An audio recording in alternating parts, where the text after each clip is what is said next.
Hello everyone, Lytro Storm here, and today we're going to be continuing the collab with Tylearn on What If Cabba Was in Universe 7. If you haven't already seen part 1, be sure to check it out first, as it should be in the comments section. It has crucial details, and I'm not going to go over them right now in this video, as we need to continue now. So make sure you go over to Tylearn's channel, watch the video, subscribe because he's got cool content, and also he's one of my friends, so you better do it. But anyway, make sure you like this video if you end up enjoying, and subscribe to me for more content like this, and hopefully more collabs in the future. As always, be sure to join my Discord and follow me on Twitter. Links in the description.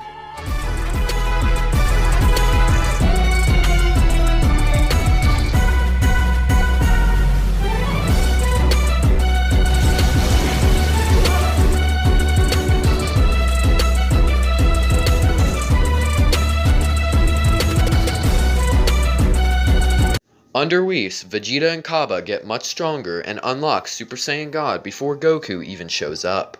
Speaking of which, when he does show up, the two of them help Goku get stronger as well, allowing for all three to unlock Super Saiyan Blue. Cabba decides to return home after doing so, as it had been a good part of a year since he had done so. He wanted to see Marin and Maru again, and so Whis transported him away after saying goodbye to Goku and Vegeta. Upon returning, Maru asks about what he did while he was gone, and Cabba told her everything about the training.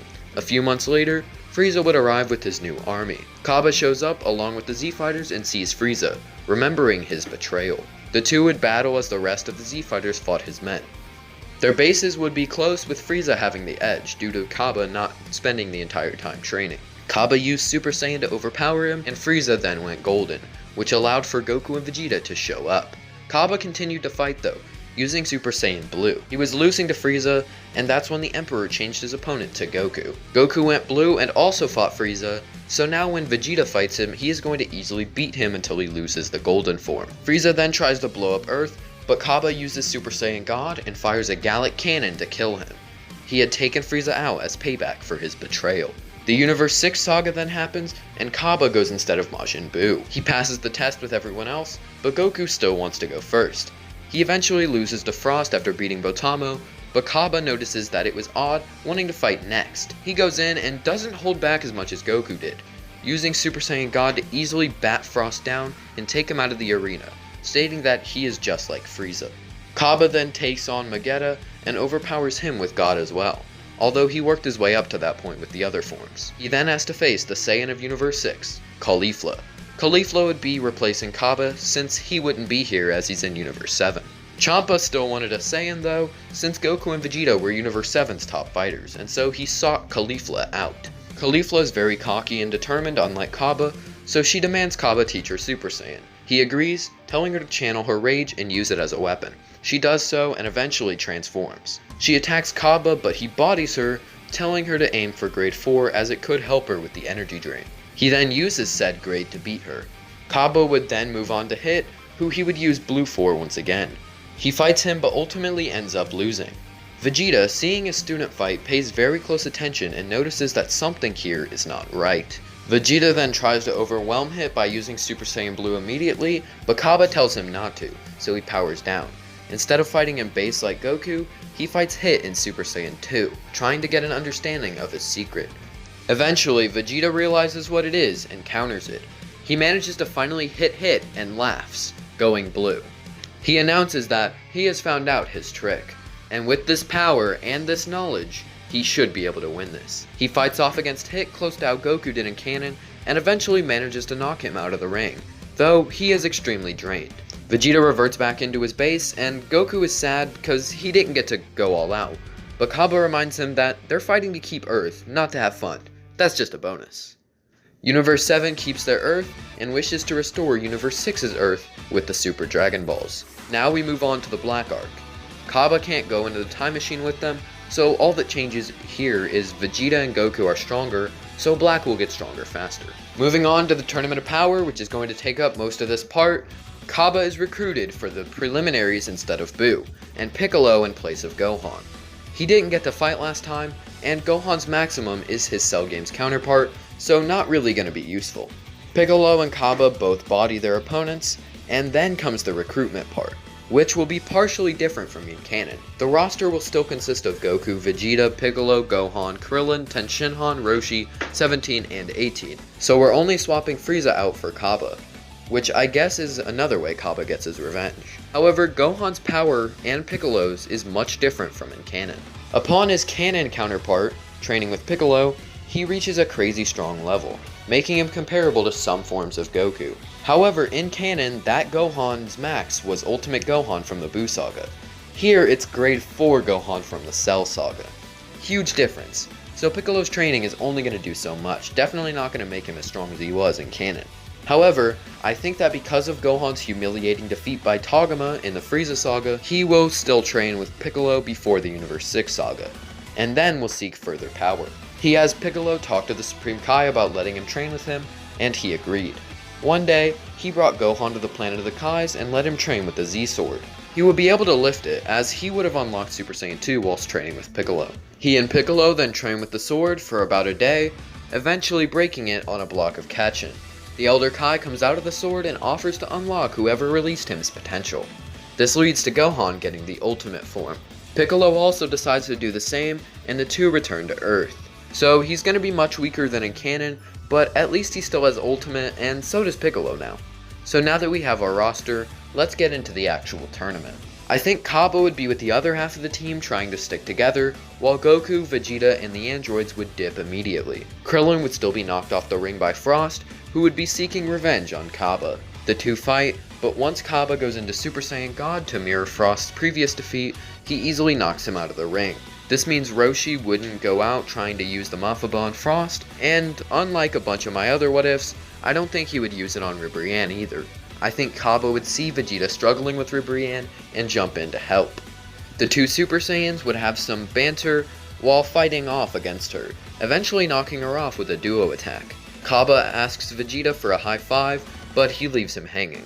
We probably should talk about Universe 6's new fighter since Cabba isn't there. I think it would probably just be a Saiyan from Caulifla's gang, or maybe Cabba's mentor from in canon. Either way, they'd probably be knocked off early by someone in Universe 7, or maybe even another universe. One of them might even try to challenge Jiren. Goku helps Caulifla reach Super Saiyan 2, and fights Kale as well, so that still remains the same. When the whole sniper thing happens, I think Tenshinhan would still do his whole multivorm thing, where he ran out into the open when there was a sniper. They ruined Tenshinhan. Anyway, he does that, but this time as a diversion so it actually makes sense. Since Roshi is there, he can use the Mafaba on the sniper, and upon success, open up the jar over the edge of the ring, making him fall out. This saves both Tenshinhan and Roshi from elimination. Goku eventually unlocks Ultra Instinct Omen through fighting Jiren, and that fight goes the same. Goku would then fight Caulifla and Kale once again, but this time Cabba would help. Caulifla would want to face Cabba again, but he isn't really too fatigued, so he's able to use Super Saiyan God. However, Goku tells him not to, and to only use it if he has to, as he wants a good fight, to help him regain his stamina. Cabba reluctantly agrees, and Goku fights Kale while Caulifla fights Cabba. Eventually, the two begin overpowering them, and Goku uses Super Saiyan God. Cabba also does, and the two are easily able to body the female Saiyans. That's when Caulifla and Kale use the Potara earrings and fuse, forcing Cabba and Goku to both use Super Saiyan Blue. This isn't enough, and Kefla pushes Goku to Blue Kaioken. Cabba powers down and stands back while the two clash, and eventually Goku reawakens Ultra Instinct Omen. He then rings Kefla out. Gohan and Piccolo's fight against the Namekians would be weird. In canon, the two can both compare to Gohan and Piccolo's bases, but also somehow Ultimate Gohan. Here, Gohan is much weaker, but I'd say Piccolo is much stronger due to having Ultimate. I think that the fight would mostly be the same, but Gohan might sacrifice himself to get one of them out, so Piccolo can take out the other. But Piccolo's later eliminated by the Bug Dude, so I guess we just lost Gohan. The Aniraza fight stays the same, but replaced Gohan and Frieza with Cabba, Tenshinhan, and Roshi. The two Earthlings aren't going to be much, but Cabba sure is. 18 still sacrifices herself for 17, and we continue on. Goku and Vegeta both fight Jiren, while Cabba and the Earthlings fight Dispo. The plan is for Cabba to hold Dispo off so that Roshi can use the Mafaba, with Tenshinhan providing additional support where he can. Unfortunately though, this plan backfires, as Dispo is too fast so Roshi misses. Dispo then saw this and quickly turned his attention to the two Earthlings. Cabba was still recovering from the attacks Dispo had thrown when he saw them trying to fend Dispo off, although losing badly. Dispo then knocked the two out of the ring, and that's when Cabba realized he was the last hope. If he doesn't beat Dispo now, it will come down to Goku, Vegeta, and 17 versus Jiren, Toppo, and Dispo. And currently, Vegeta was holding his own against Toppo, and the same could be said for Goku and 17 against Jiren. However, if Dispo joins either fight, it would become clear that they would lose. This fight could determine the winner, and so he couldn't just let himself lose. He began to fight against Dispo, but saw his defeat was coming close. Dispo hit him with the crazy amount of hits in quick succession, and Cabba's mind began to go blank. He couldn't think because of the attack speed and strength, and that's when Dispo suddenly realized that he wasn't hitting anything anymore. He looked around for Cabba before turning around and seeing him once more. Only now, Cabba was not speaking. His eyes were silver, and he had a distinct aura. Ultra Instinct Omen. Dispo realizes that this was the same state Goku took when he avoided all of his and Toppo's attacks before finally pushing Jiren. Dispo charged in trying to hit Cabba, but everything was dodged. Eventually, he stopped to breathe, and one punch was thrown that caught him off guard, before Cabba hit him with a flurry of punches, sending him flying out of the ring. After this, Cabba's body began breaking down. He was not as well suited for this as Goku was, but everyone in the crowd and the arena noticed it and congratulated him, although from afar. Cabba fell to the ground, out cold. Meanwhile, Vegeta had obtained Blue Evolution and fought Hakaishin Toppo. Vegeta easily beats him due to being stronger than in canon, and eventually uses a Final Flash to knock him out of the ring. Vegeta then reverts to base, being drained heavily.